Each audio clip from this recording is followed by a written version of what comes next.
Hey Ben, did you watch the game last week? I did live in person. Well, unfortunately, So right now, we don't know a lot about Western Kentucky. let's get the shenanigans over. We got work to do.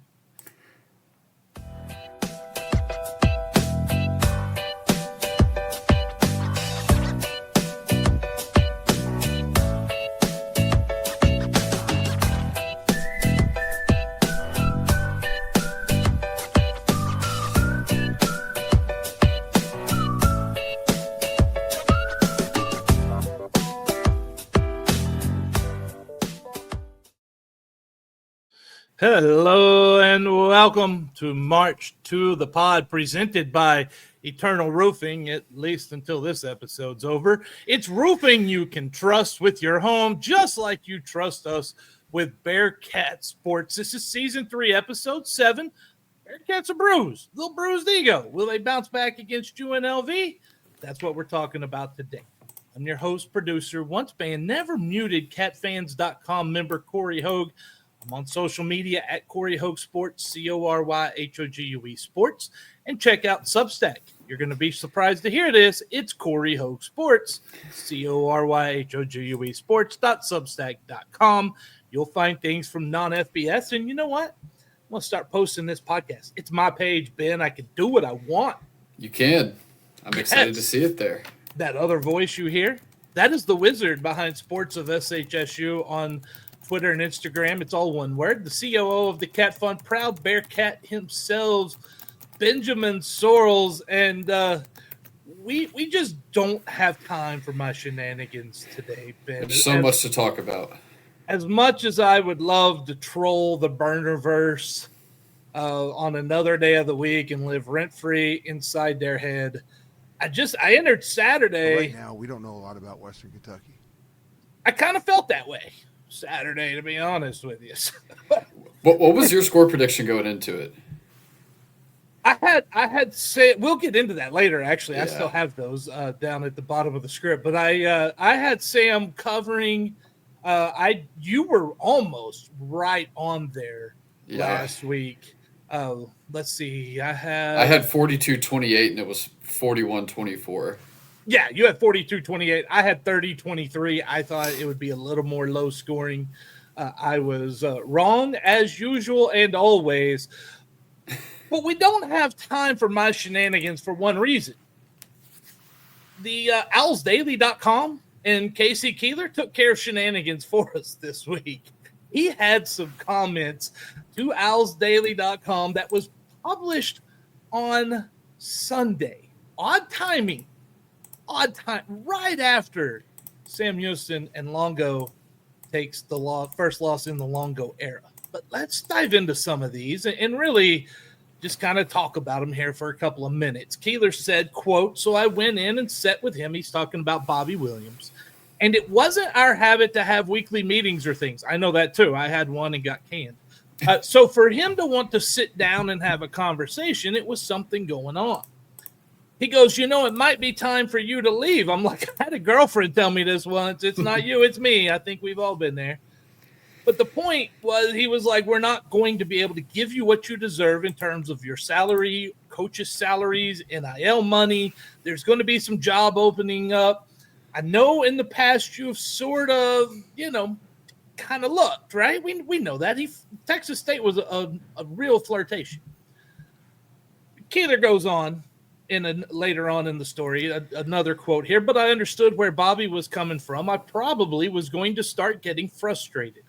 I saw what we did, and I knew it was going to be tough to repeat year after year because I wasn't going to have the resources." And that's what he was saying to me.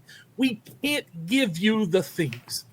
Sam Houston is on a mid-level FCS budget. They're not on an FBS budget. So those struggles were hard, but we accomplished it.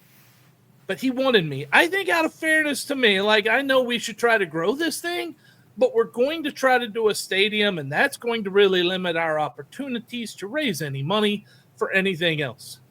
So he was honest with me. That's the end of that quote. Benjamin, I didn't hear anything we hadn't already talked about.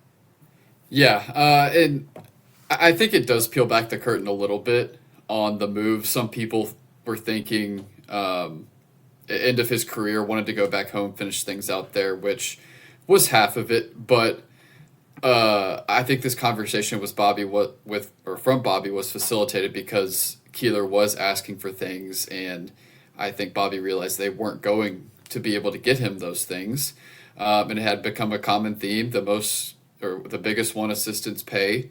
Obviously, the NIL situation isn't really where it should be for Sam Houston. So I think it peels back the curtain a little bit on the two factors that led to Keeler moving to Temple, which was wanting to go back home, but also the resources just weren't there, and they never were going to be there during Keeler's time here. Are they even available? I always say, Ben, I've talked ad nauseum. We've talked ad nauseum about funding the last 3 years. And I always say, people got to give, but you can't get anything out of if you don't have the people to give. Is the funding base actually there? I think it's there, but it's not there to the degree that it should be. I think there's more to tap into. I think, but even if it's tapped into, it's not going to be your top of the line G5 kind of school. And to hit on his budget point too, I went and looked, I think it was on Monday. If where we are right now budget wise was in the FCS, I think we'd be number 12 or 13. When we moved up, I think we were like 20 to 25. So when we made the move, we were kind of a mid-tier FCS budget, to his point. And I don't think it was ever going to be really what he needed or what he wanted from the school he was at. And knowing what Temple has in NIL and resources there, it is exponentially more than what he had here.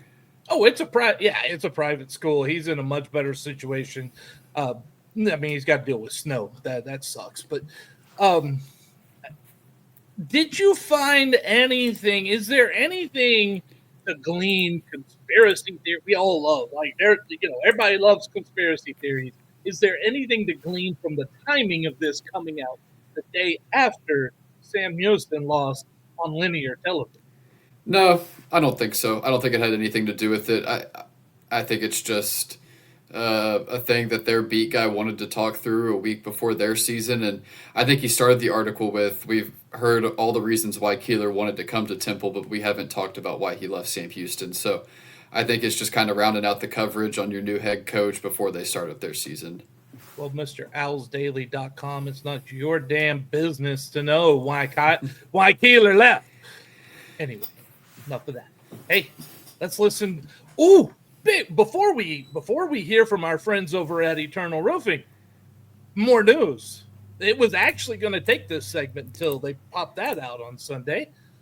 We have re-upped for another year with Eternal Roofing. We will be completing that here soon. Taylor Anderson Company. I'm still not sure why. I don't know if it's probably you, Ben. You're the football knower. I guess it's probably got to be you, man. But we're so grateful. We're so thankful. And to tell you more about them, here's an ad from our friends over at Eternal Roofing. Eternal Roofing and General Contracting is your choice for integrity work in the Texas Hill Country. Taylor Anderson crew provide experienced quality roofing services with a mission of roofing with faith, serving with integrity, and sheltering homes in the spirit of stewardship. Don't just take our word for it. Here's what satisfied customer Pamela Allen had to say about Eternal Roofing. They did a great job on our patio roof, came out quick for a quote. The quote was very reasonable, and they started and finished work well and quickly. Not a bad thing to say about Eternal Roofing. Give Eternal Roofing a call today at area code 830-251-5673 or area code 936-215-8539, or you can email them taylor@eternalroofingtx.com. Super excited to continue our partnership with Eternal Roofing. They've been here since the beginning, Ben. Taylor was on it right away. Yeah, well, and you know what this means. We get to continue to push these Christmas lights for another couple months. Oh, I look forward to that. Everybody knows I do. Everyone loves to hear me talk about the Christmas lights. But we have a football game to review. Let's get into this here Western Kentucky led 7-3 at the end of the first quarter after Maverick McIver threw a 26-yard touchdown pass to Matthew Henry. And R.J. Lopez got the Cats on the board with a 40-yard field goal. Chris Lewis and Robert Turbin were on the call for this game on CBS Network. And the highlight by far of the first quarter was Hunter Watson reminding us why he's so fun to watch when he flattened a KU defender during a quarterback run. Let's listen. On third down for Sam Houston. It's been a lot of third and long so far for the Bearkats. A draw. Watson lowers the shoulder, keeps on going. And that's what Bearkats fans loved last season at the quarterback spot. Who doesn't love when your quarterback goes in there, shoulders a dude, spins, looks at him like, yo, fool, why you on the ground, and then keeps running? I don't think Coach Longo likes that. Yeah, well, I was going to say it's a love-hate relationship. I think you loved the result and the way it looked, but not the possible outcome. And I was up in the press box, and you could hear that one from up there. No, that was as solid as it comes, and I would not recommend many of those. But Longo did talk about it in his press conference yesterday. He talked about how it's a catch-22, right? Like, he's aggressive. He trusts his feet, and he's wanting him at times to trust his ability to throw and get it out to the athlete's hands and let someone else get it instead of just taking off. And I think I don't know that it's even so much the running. I think it's the fact that he thinks he's a fullback out there. Yeah, and he took a couple shots. He also had that one on the late hit. That was a huge shot out of bounds. And with the way he plays, it's just a part of the game. And who knows if he stays healthy for 12 games. We'll see, but he wasn't able to last year. If I had to bet, it probably wouldn't, or it's probably not going to happen this year, just knowing the way he runs. Man, are you good at gambling or what? Watson kept on running into the second quarter, and he gave the Cats a 10-7 lead on this 55-yard touchdown. The new look offense for the Bearkats, or what they're dubbing the Aircats now with the air raid. But it's Watson on the ground and plenty of space. No one around him. Off to the races and takes it to the house. Forget the aerial attack. 54 yards. Aircats my ass. We run the ball around here at Sam Houston. Beautiful run. And honestly, first off, I think that was zero coverage. I'm pretty sure that was a zero coverage there. And he read that beautifully. But not only that, that was like the sea just parted for him up the middle. But Yeah. Great job blocking. I do agree. It looked like zero coverage, man-to-man, one-on-one across the board, and the one linebacker kind of in the middle of the field went out wide with the running back that kind of split out wide, and the Red Sea just kind of opened up the middle. It did, and I tell you, in the chat with the CUSA podcast roundtable guys, I was like, how do you not have a spy? I don't care if you're in zero coverage. You have a spy on Hunter Watson. You know what he could do, and he just trucked one of your guys. Yeah, and I think teams going forward, if they haven't already planned for it, they will be using a spy because he will make you pay with his legs. Yeah, and when you show a core, and he read that. He read cover zero from the start. I don't know if that was something he audibled to or if that was the call from the sideline, because if that's a call from a sideline, to know that's cover zero, that's even better. But he read that. He saw it. He took off. Man, I wouldn't cover zero that guy. No, you can't. No, it's, you know what? It's dangerous to play man against Hunter Watson at all because you got to turn your back to the line of scrimmage and he can take off. Yeah, and it felt like WKU adjusted kind of throughout the night. I don't think you scored the last quarter and a half, but I think he started the game 7 of 8, throwing the ball, and then he had that huge run, and I think 80 of his rushing yards within the first quarter and a half. I mean, he was incredible in the first half for the most part. He was. I'm afraid they start playing more zone defense against him. That could cause some issues, and then he's going to need to lean on his arm a little bit more. Western Kentucky, they came back. They took a 14-10 lead on a 1-yard run by Lavelle Wright. John Cannon extended the lead to 20-10 with field goals from 49 and 42 yards. But WKU received some help from the Cats after a decision to try and convert a 4th down and 1 from the Cats' own 34-yard line with 6 minutes to play in the first half, trailing 14-10. Let's listen to what happened here. I don't agree with this call. He will run it. And he's pushed back. Doesn't get there.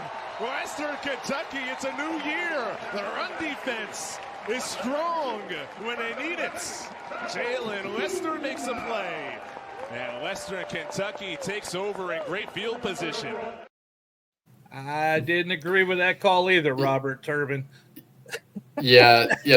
I mean, you go 5 wide with a 4th and 1, and it's just Hunter back there. You realize he's 99%. There's a 99% chance he's the one with the ball. He's just going to try to run it up the middle and gain 1 yard. And Longo post game said that call was on him, that decision. So, it's a learning moment. It's part of the game management as a head coach. We talked about it a little bit last week, how you handle those situations. And I don't necessarily hate going for it. I just don't think that's the call. And you showed that kind of I formation wing T a couple times. I think that formation would have worked really well right there. I agree. First off, it felt desperate. That's the way it came off to me at the time.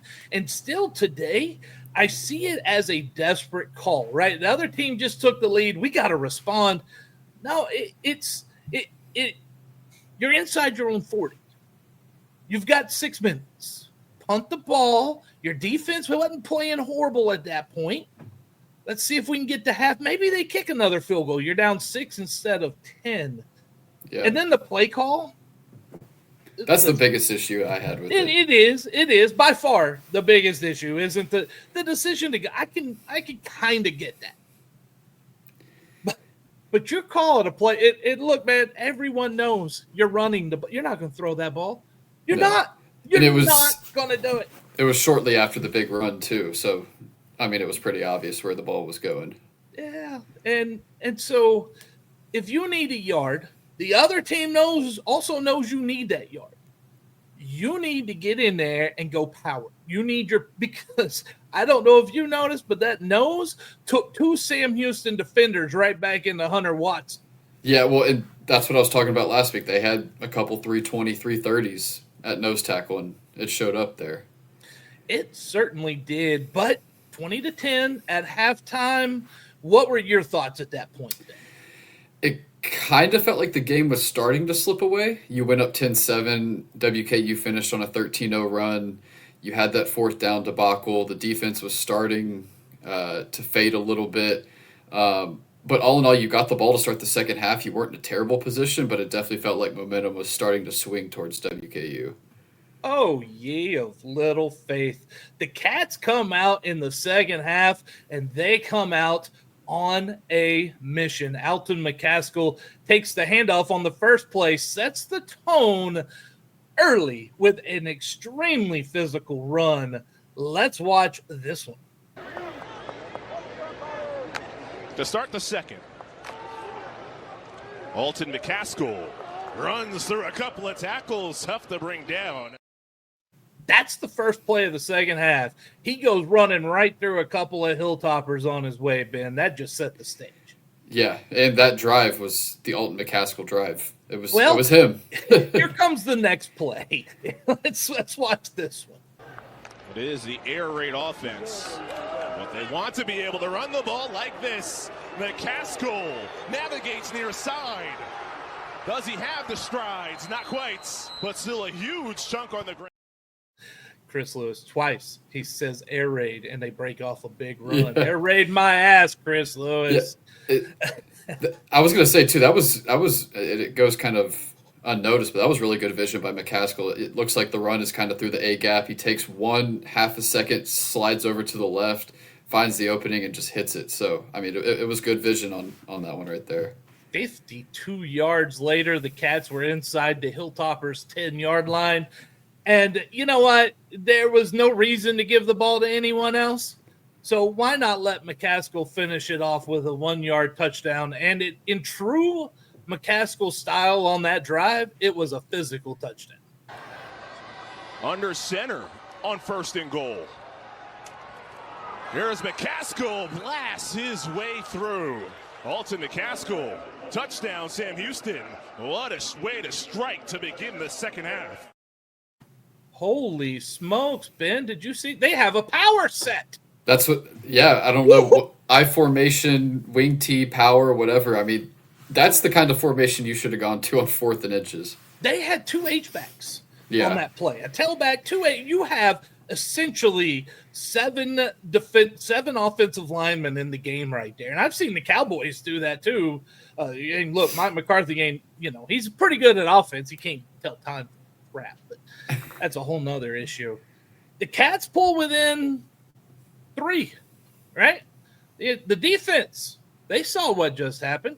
They got inspired. They took the field. They immediately created a turnover when Alonzo Edwards Jr. laid the absolute wood to the WKU receiver, and Jamire Diaz scooped the ball, took it 43 yards to the house. And he's playing McIver the day after his 25th birthday. A veteran at quarterback on the drag route. Barry's tagged immediately. The ball's out. And Sam Houston has it, no whistle. And scooting to the end zone, Jamar Diaz. Ooh, well, suddenly Sam Houston has the lead, and gamblers everywhere are starting to sweat a little bit, Ben. Yeah, that was, I mean, the whole place was stunned, and WKU really was too. Even the guys on the field, they thought it was incomplete, then they thought he stepped out of bounds. Nobody on the offensive side really tried to stop him. It was just kind of a, I don't know, free pathway to the end zone for him. But yeah, the defense struggled quite a bit as we thought it would, but they laid a couple hits too. I mean, they had a couple really physical hits that night, and that one played a big part in the game with the scoop and score. Alonzo Edwards Jr. on that hit was absolutely clinical. Everything looked clinical about that hit. Shoulder to the ball, just waylaid the receiver with it, and it was totally fair. It was in the gut.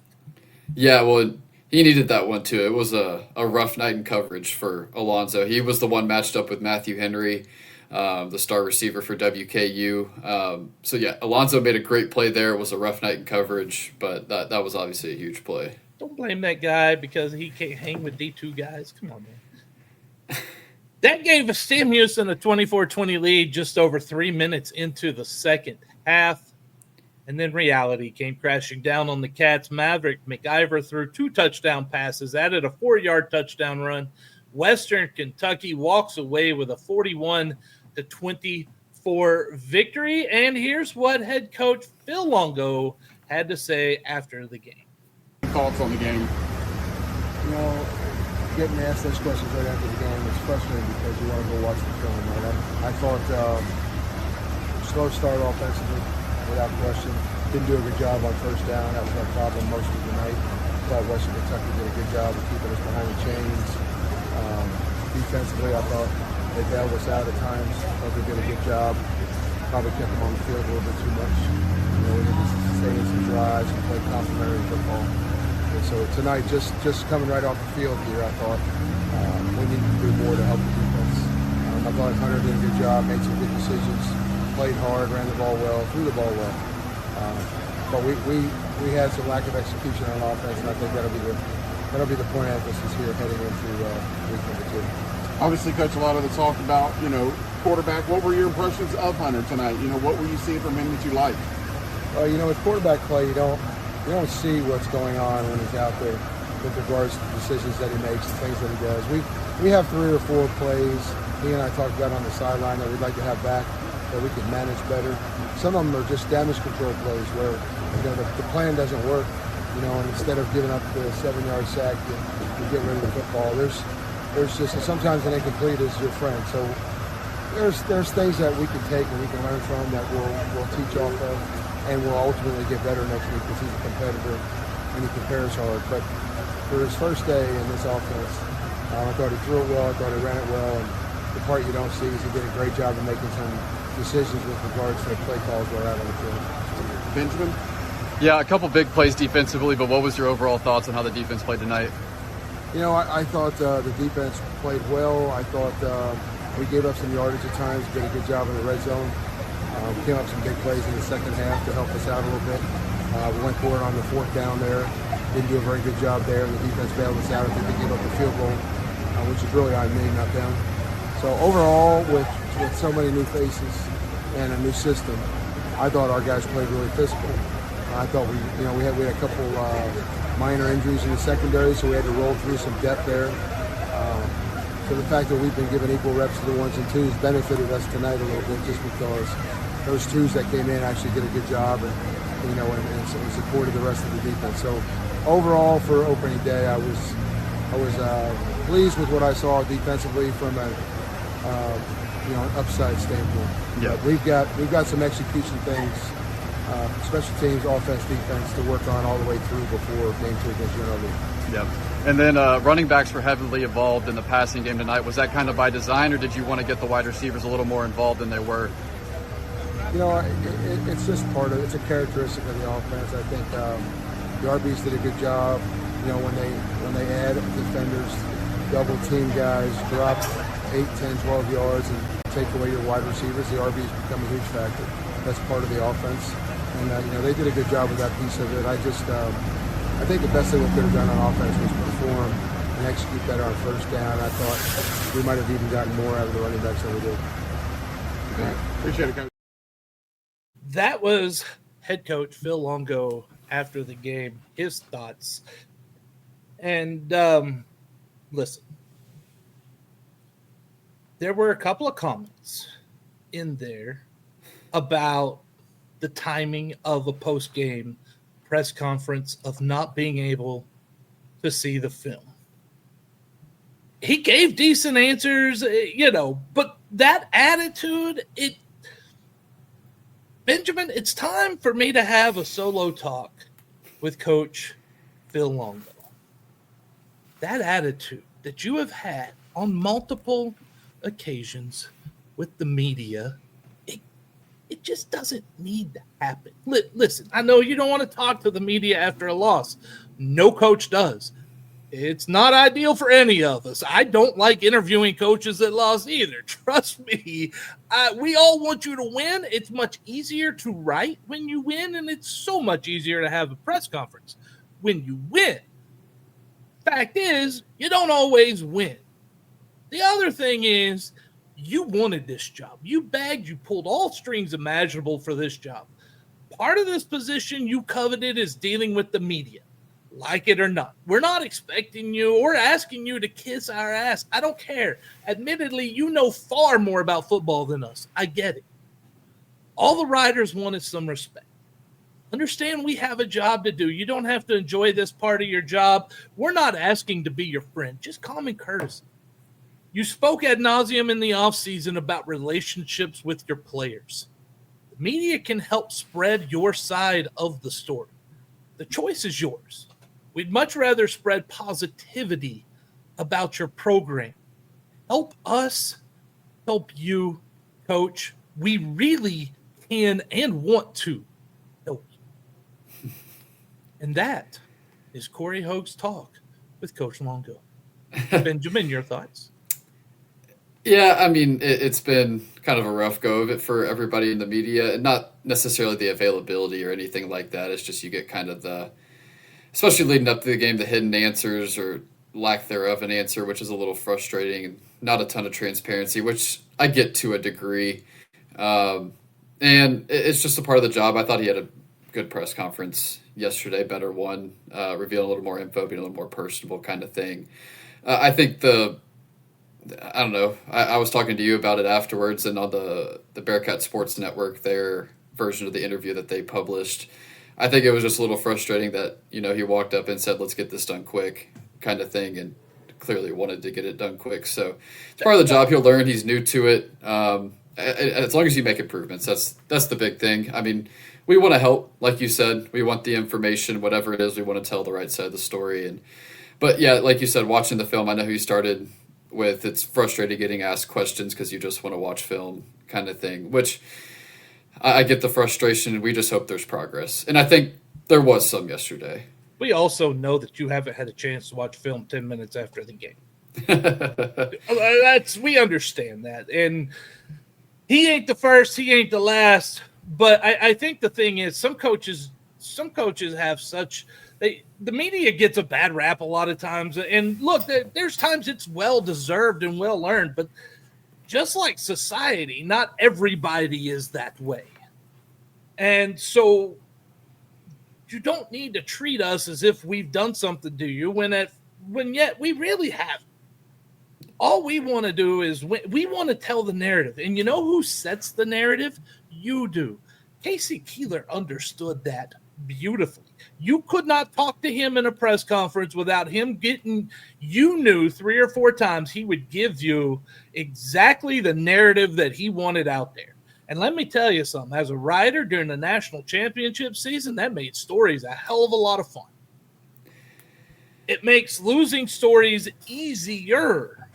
You set the narrative. You do that. Think about that. Media relations is a skill, and I'm not saying that he's mean or any. He just may not have the media relations skills.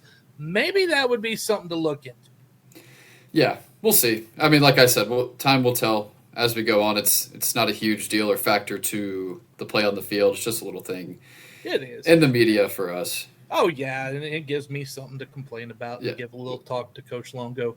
Justin Hernandez over on YouTube, thank you so much for watching. He writes and asks, we'll give this one obviously to you, Ben, is WKU the real deal or just week 0 mishaps from Sam Houston to start the season to make them look stronger than they are? I think it's a little of both. I mean, WKU, I think, is probably the number 2 or 3 team in Conference USA. They had questions coming in, but I mean, they might have had the most answers offensively with their quarterback and skill positions. And then, I mean, we were 3-9 in 2023, 9-3 last year, and you lost that entire 9-3 team. So to think you're just going to continue to be at that standard is just not necessarily the case. So I think it was WKU. They're a really good team. This is a team with a ton of unknowns for us. That isn't really the standard that we were accustomed to last year, which is fine. That's not always going to be the standard. So I think it's a little bit of both. WKU is a really good team. Sam Houston, it probably isn't the team that they had last year, and it's so early with so many new guys for us. They had an advantage. Right, and you're on the road too. I mean, you're on the road, but WKU had a head start in this because the quarterback and offensive coordinator had been together at Abilene Christian. Yeah, and the other thing is, when you're 25 playing against 19-year-olds, you do have an advantage. Right. Yeah. Well, I know we're getting to the end of the WKU part. I think coming into WKU, we knew mostly what we were going to see offensively. I had preached it all summer long. They're going to run the ball. They ran it 31, passed it 30, but defensively, I thought it was about what we thought it would be. The run game or the run defense, the defensive line, the run game was actually good. I think they gave up 3.1 yards per carry, which is solid. But the pass pro defense is a massive concern. They rushed 3 all night, got no pressure up until the last drive or 2 of the game. And looking back at some of the stats, your top 3 defensive linemen played 45-plus snaps apiece. And that's why in the second half you started to wear down. And the DBs, which I know were the most highly regarded group on the defense, I mean, they just could not hold up. I mean, Maverick was getting to his 3rd, 4th read every play. And I have a feeling it's going to be a lot of that this year. I mean, the defensive line is just not going to be able to get any pressure, and in turn, it's going to really hurt the DB room. So those are just a couple like initial thoughts from WKU and what I saw on Saturday. Kind of the defensive metrics, grades, or whatever they gave Sam Houston for that, especially defense. Listen, the defensive backs you give 5 seconds. That's what you get. You've got to be at the quarterback in under 6 seconds. Right. If you're not getting any pressure on him and he's just sitting there looking around, they're going to eat you up. Any quarterback would. Last week, Maverick did. This week, whoever the heck UNLV has at quarterback would do the same thing. Yeah, well, and I feel like a lot of quarterbacks are.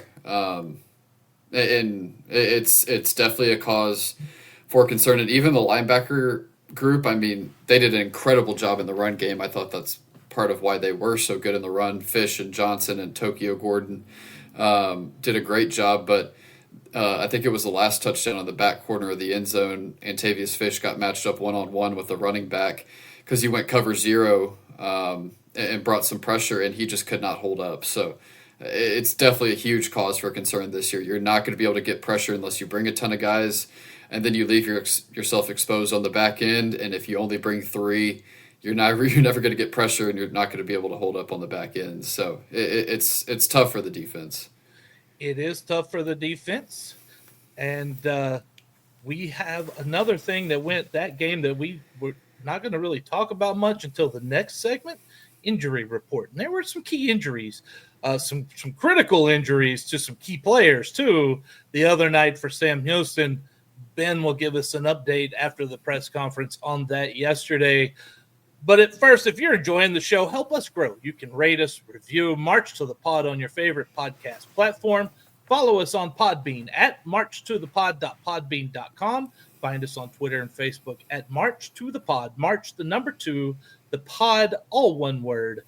We're a proud part of the Conference USA Podcast Roundtable with shows covering all 12 Conference USA programs. And as far as I'm aware, I haven't received a text yet. We're still proudly with Eternal Roofing, so let's hear some more from them. Eternal Roofing only uses the finest materials in the roofing business while providing an exceptional warranty. Why do they use CertainTeed products? Because they complement any appearance, provide exceptional and reliable strength, and are known for their enduring performance. Here's what Shane Sosa had to say about Eternal Roofing. Taylor and his team are amongst the highest level of professionals. They care about their customers and go above and beyond just doing the job. Give Eternal Roofing a call today at area code 830-251-5673 or area code 936-215-8539 or email Taylor at eternalroofingtx.com. All right, the WKU game is over. It's time to move on this Friday night. It's a short week. You don't have to stew on this for a full 7 days. Friday, August 29th, 8:30 p.m., the UNLV Rebels come to Shell Energy Stadium in Houston to meet the Cats. Benjamin, did you know UNLV is mascotless? Like as far as like a physical mascot? That they don't have a mascot. The Runnin' Rebels isn't... They're the Rebels. Okay. Okay. They're known as the Rebels. That's their name. But there is no mascot. Hey Reb was their mascot. He got retired in January 2021. We know, right? We're not going to go into this. This is not a politics show. But the Rebels name remained. Just you also won't find any sign of Hey Reb because they also took down the statue on campus that was too Hey Reb. So they are a school without a mascot. Hey, I did not know that.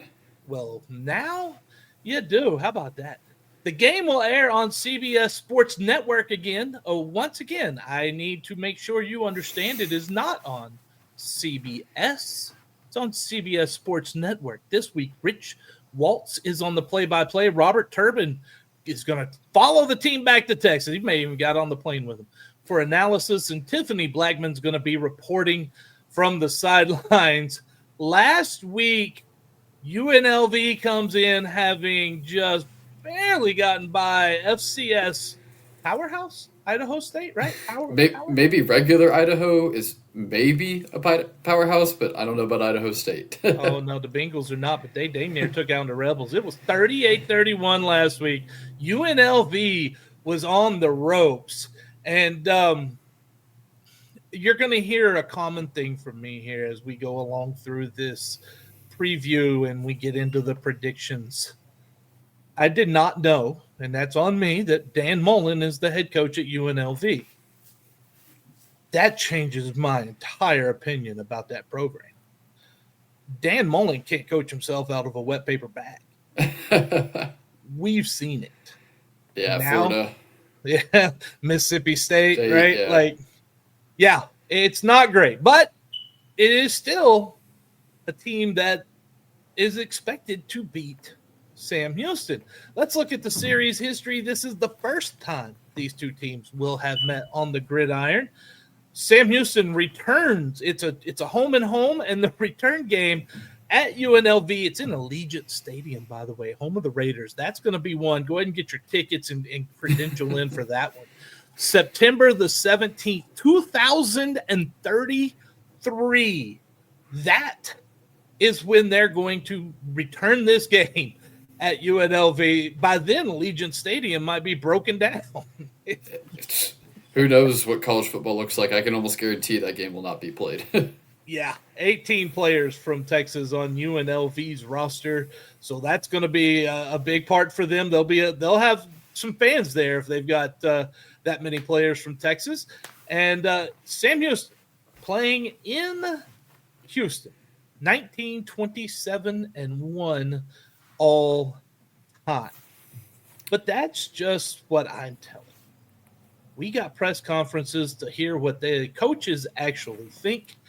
And let's start with what I found extremely interesting. Phil Longo talking about playing at Shell Energy Stadium. You know, I smile when you say home because, you know, we're going through the travel arrangements for this game, much like we did for Western Kentucky. There won't be a flight involved, but you know, we still have to travel and the away hotel and all that stuff. It'll be home from a sense of playing in Houston, you know, playing in front of a lot of Sam Houston alum and football alum. So the crowd will be a home crowd. We won't be any more used to the stadium or the locker room or the way the stadium operates than UNLV will, because this team hasn't played there yet. Our staff has been through there one time just to see what it looked like and try to get some of the logistical things squared away, but it'll be our first experience in that stadium as well. It's going to come down to us just taking care of business on the field. The rest of the logistical stuff is it's excuses. You know, we have to get there, we got to set up, and we got to get locked in, go play football. At the end of the day, it's what you do between the whistles. Benjamin, if I'm not mistaken, Sam Houston is paying good money to play at Shell Energy this year. A lot, yeah. I think it's $450,000, and then you have a bunch of fees and grass and turf stuff you got to pay too. And you couldn't even, because Texas Southern plays on that same turf Saturday night against Prairie View, right? Yep. But you couldn't. You charge this much, you get to, and you can't give them a practice. They should have at least in the camp. There needed to be a day that they had a practice at Shell Energy as if it was like a game day. It's a good idea. I know the University of Missouri went to FCS Lindenwood about an hour and a half down the road and did a mock game. I've heard of a lot of colleges and pro teams doing that. So, yeah, I think it would have been a good idea. Who knows if – I mean, it was probably on Shell's side that wasn't allowed. So who knows? But the biggest thing that I took away from it is they are treating this game just like they did the SFA game or the NRG game in the past. They're going to get a hotel down there, so they're probably heading down there tomorrow around dinner time, something like that, get checked in, and then they're going to spend the day in Houston on Friday before playing the game that night. So, it's going to be like 12 road games because you're in a hotel before every single one of them. Yes, but and I get that, but I also hear a lot of coaches say they prefer road games.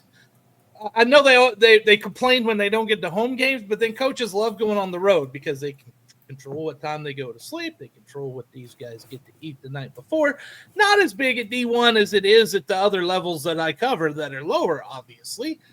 But that is a thing, and I don't know that I'd go Thursday. I think I would drive down there Friday afternoon, have dinner, check in, have dinner, and get a good night's rest, team meetings, whatever, and wake up Saturday. Or no, I'm sorry, the game's Friday. So yeah, I will. Never mind. Corey's out on cloud nine right now. Never mind. Well, in a standard week, that's how. That's how. Standard week. Oh, we might have lost Corey. I think we lost him.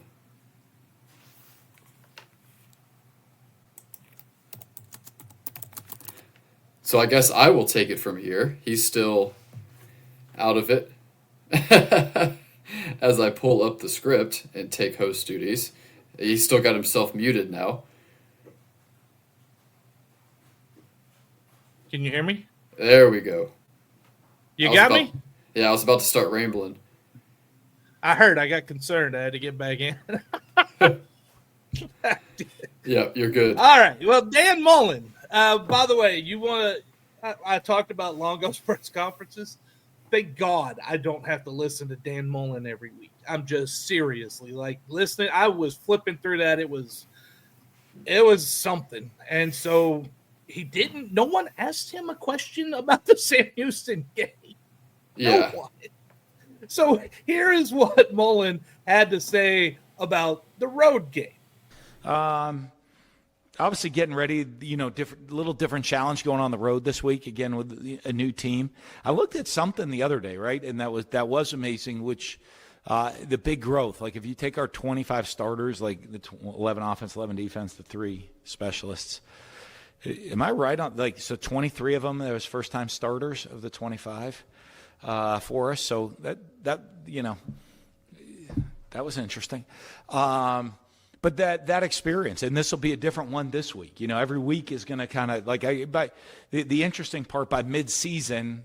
Obviously, then everybody's a returning starter, right? I mean, they have that experience. They've been in different scenarios, different situations. Obviously, this one for us, the first experience, all of us going on the road together. It's on kind of a short week. We play late Friday night, so I guess by measurement of the clock, I mean, it's like a 16-hour, like shorter week or something, but in sleep time, it's very different. Seriously, watching a press conference with him is like watching someone chase squirrels, man. I was going to say it's a lot of words to say a whole bunch of nothing. And that's the entire I mean, they talk about their team a lot, and there was a lot to talk about with UNLV, so they didn't get too much about the Bearkats. But that the 23 first-time starters, keep that in mind. Keep that in mind. Yeah.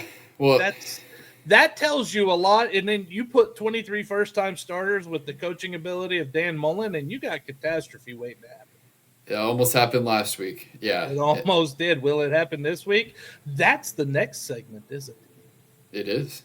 But until then, we got to finish up here with our preview. This is what Phil Longo had to say about UNLV. This is just over a minute long. So UNLV is long, and they've got some speed on both sides of the ball. They have some athletes. I think talent-wise they are comparable to what we just played, but they're very different than Western Kentucky. These guys they're taller, they're longer across the board, and they're going to be able to close space. When they're tracking you, and just because of their range, they'll squeeze some windows, and they'll be a little bit harder to block the struck. So it'll be an athletic challenge, I think, for our football team. It'll be nice to play a semi-home game, right? We still have to travel and go through all the logistics of an away deal, but it's a much shorter travel, so we'll enjoy playing here in our home state, and we'll certainly be amongst our own alum and our fans and all that being in the middle of Houston. So it's a game where we got to really focus more on ourselves and clean up the things that we did not execute well last week. I think it'll be more about that part of it heading into this UNLV game than it will necessarily what UNLV is doing. UNLV, long, fast. Honestly, I don't know much about either team going into this game. Yeah, it's tough to know. I mean, UNLV, I think we talked about it a couple of weeks ago in the schedule preview. They were like a dark horse team to make the playoff, which maybe they still are if they can gel. 23 new guys, I think they might be a little better than they were last week, but huge concern for them defensively. I mean, I really like what they have offensively, but giving up almost 600 yards to Idaho State and just a ton of blown assignments was not good. So we'll see. We'll see if it comes together. I like what they have offensively. Not a big fan of what they have defensively. Does it sound a lot like the team from Huntsville? Yeah, he could get points. And when I was doing predictions, it was hard for me to not just go like blow it out the water with points, because I mean, it can happen fast with these two teams, I feel like. Yeah, no, it can. What else you got on their offense? Yeah, I think the biggest question really for the team as a whole and on the offense is the quarterback position. Alex Orji got the start last week. He was the Michigan transfer who started a couple games at Michigan last year. Didn't really pan out. He made it about a series and a half, then got benched for Anthony Calandria, who started 17 games at Virginia the 2 years prior to that, or prior to this year. And he looked really good. Had almost 100 yards rushing, had almost 200 yards passing. And the offense was dynamic with him in there. A guy that didn't use his legs a ton at Virginia, used him a lot last week. They've got some good weapons that they brought back. I forget the name of the running back, but he had 900 yards rushing last year, had over 100 last week. So the offense is going to be explosive. I know Dan Mullen in his press conference also said they're going to play both quarterbacks again, and he wouldn't commit to a starter, but if I had to pick, it's probably Anthony Calandria. But yeah, explosive offense. It's just a matter of who they start, but I think it's Calandria. Defensively, they're just bad. Yeah, I mean, to Longo's point, I mean, on paper, and if you look at them, they're long, physical, fast, but if they're anything like what they were last week, they're not going to be good. In the Sam Houston offense, we were high on it, but they only scored 14 points really last week. They got gifted the punt that was dropped, and they kicked the field goal pretty much right where it was. They got the scoop and score.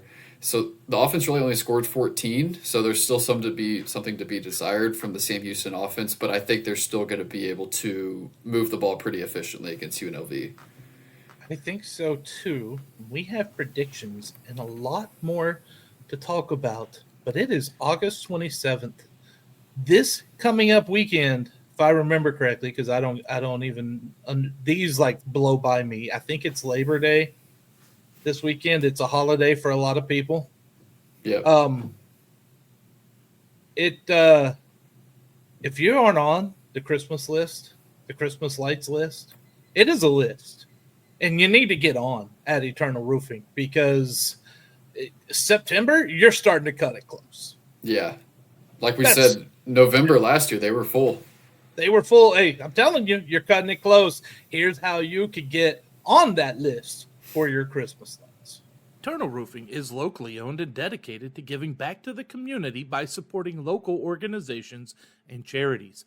They are also the winner of Next Door's Neighborhood Faves for 2 consecutive years. And as you know, if you've listened to this podcast, Eternal Roofing is your choice for Christmas lights. They provide premium lights tailored to fit your home, season-long maintenance, and hassle-free removal. Kyle Tatum said, "They're very professional and great quality, on time and clean, and really made me feel like they cared for me and my home." Give Eternal Roofing a call today at area code 830-251-5673 or area code 936-215-8539, or you can email taylor@eternalroofingtx.com. Before we get into predictions, we're going to check in with Ben and let him tell us about the latest from the Cat Fund events, initiatives, and how you can support the Bearkat athletics. Yeah, there we go. cat-fund.com. You can support Sam Houston's NIL collective for as little as $10 a month. We've got our basketball, golf tournament, casino night, and auction coming up the first weekend in October. We're going to have a golf event in November, which info should be out about here pretty soon. All Cat Fund members get discounted access into those events.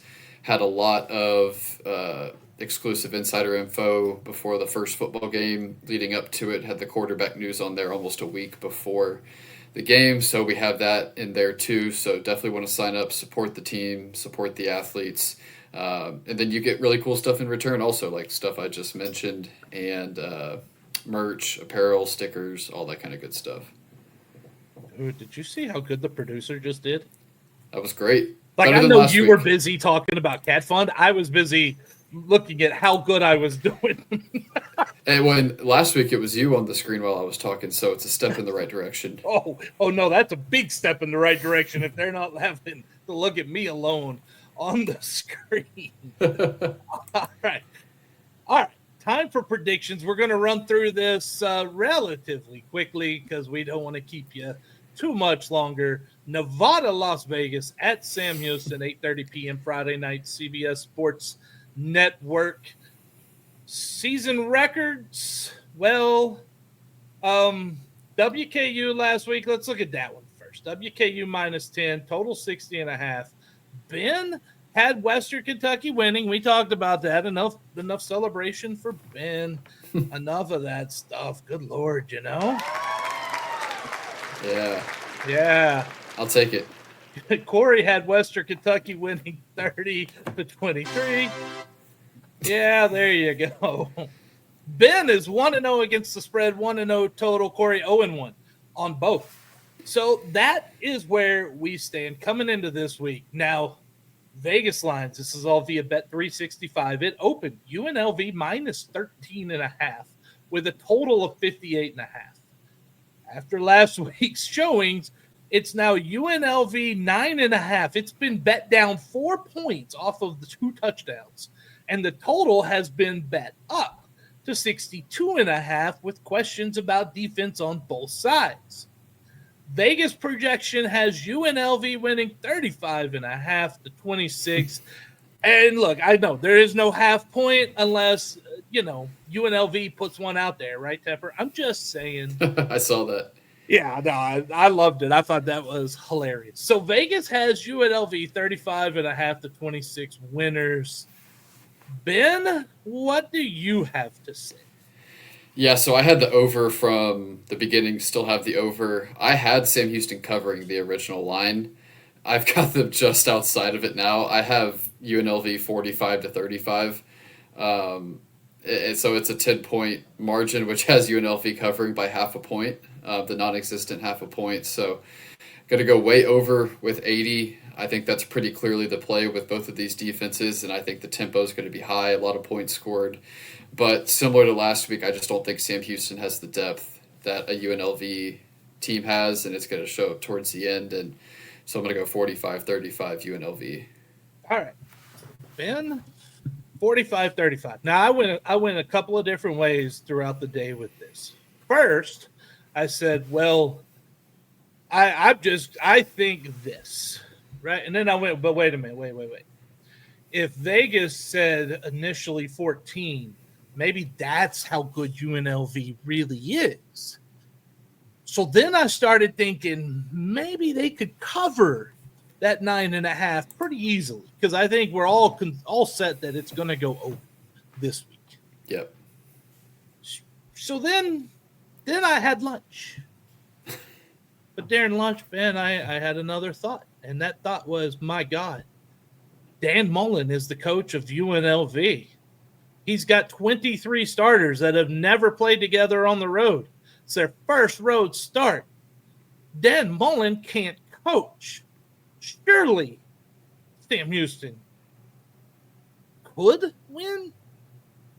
Couldn't quite get that far. I can't get that far, Benjamin, but I'm going UNLV 38, Sam Houston 34.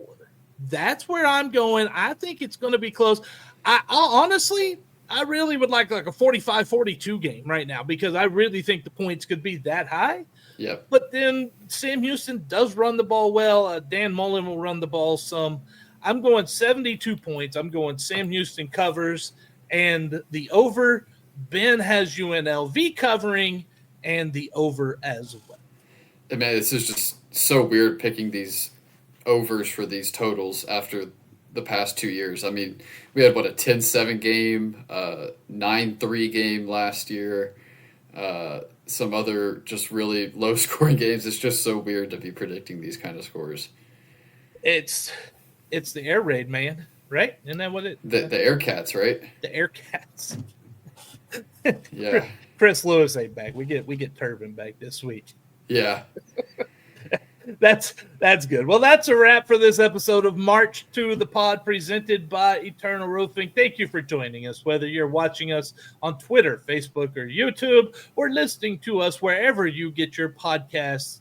Thank you so much. We're going to come back next week with more Bearkat athletics coverage.